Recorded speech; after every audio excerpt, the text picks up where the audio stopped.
निश्चितपणाने दरवर्षी जवळपास 35 वर्षापासून मी या ठिकाणी येत असतो आणि आज आषाढीचा पर्व सुरू झाल्याच्या पहिल्या दिवशी या ठिकाणी दर्शन घेण्याचा लाभ मिळाला आणि योगायोगाने काही का असेना थोड्या प्रमाणात का असेना पण पावसाची हजेरी या ठिकाणी लागली.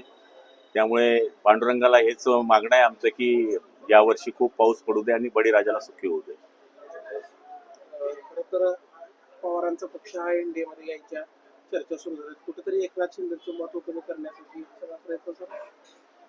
हे बघा या ठिकाणी कोण कोणाच्या विचारामध्ये कोण कोणत्या पक्षात जातं, कोण कोणत्या एनडीए मध्ये जातं, काय जातं हा त्यांच्या व्यक्तिगत पक्षाचा विषय आहे. याचा अर्थ कोणी कोणाकडे गेल्यानंतर कोणाचं महत्व कमी असं होतं असं होत नाही. एकनाथ शिंदेचं जे महत्व आहे जे जसं आहे ते तसंच राहणार आहे.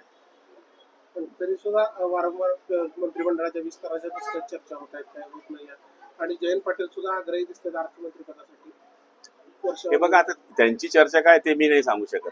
मी फक्त आमच्या पक्षाची चर्चा सांगू शकतो की मित्र पक्ष आहात, अर्थमंत्रीपद देताना विचारात घेतो. अजून तसं काही झालंच नाही ना. अजून सगळे जोडायचाच प्रश्न नाही तर लग्न लावण्याचं काम काय करताय. आज विठ्ठल मंदिरातलं व्हीआयपी दर्शन जे आजपासून बंद ठेवण्यात आलेले सामान्य भाविकांना थेट दर्शन मिळावं यासाठी आपणही आत मंदिराच्या बाहेर अजून थांबल्यात. काय दर्शन नाही मी दर्शन घेतलं पण या ठिकाणी साहजिक आहे नागरिकांना या ठिकाणी दर्शन मिळालंच पाहिजे. पण आम्ही पण लाईनीत उभं राहायला काय हरकत नाहीये. पण शेवटी आपणच मंत्रिपदावर बसवल्यामुळे साहजिक जबाबदाऱ्या जास्त असतात. आता मी सुद्धा 12 तास प्रवास करून आलोय. उद्या आणखी मतदारसंघात जायला 12 तास लागणार आहे.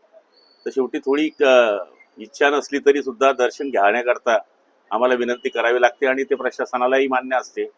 त्यामुळे काही गैरसमज करू नये अशी आमची अपेक्षा आहे. कारण की शेवटी आपणच आम्हाला प्रतिनिधी बनवलंय लोकांचे प्रश्न सोडवण्याकरता.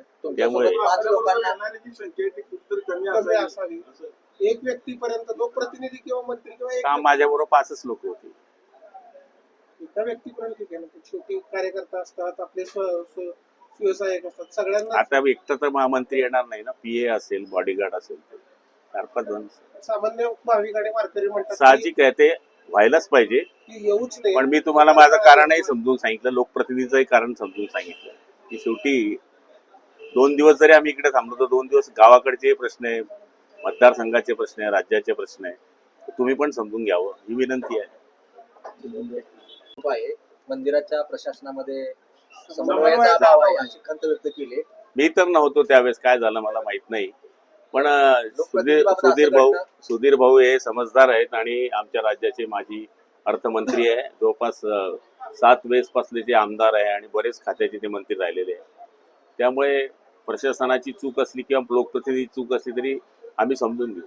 लोकप्रतिनिधींना अशा पद्धतीची वागणूक देणं मला पूर्ण माहित नाही. मी बोलेल तर सांगेल. म्हणतात की जिल्ह्यातले अधिकारी, जिल्हाधिकारी आणि एसपींनी या म्हणून सांगितलं आणि परत हा निर्णय झाल्यामुळं हा समन्वयाचा अभाव झाला. पण मी आल्यानंतर माझ्याबरोबर आता लोकांना सोडलं पण त्यांच्याबरोबर काय झालं मला माहित नाही आणि असं होऊ नये अशी अपेक्षा आमची आहे.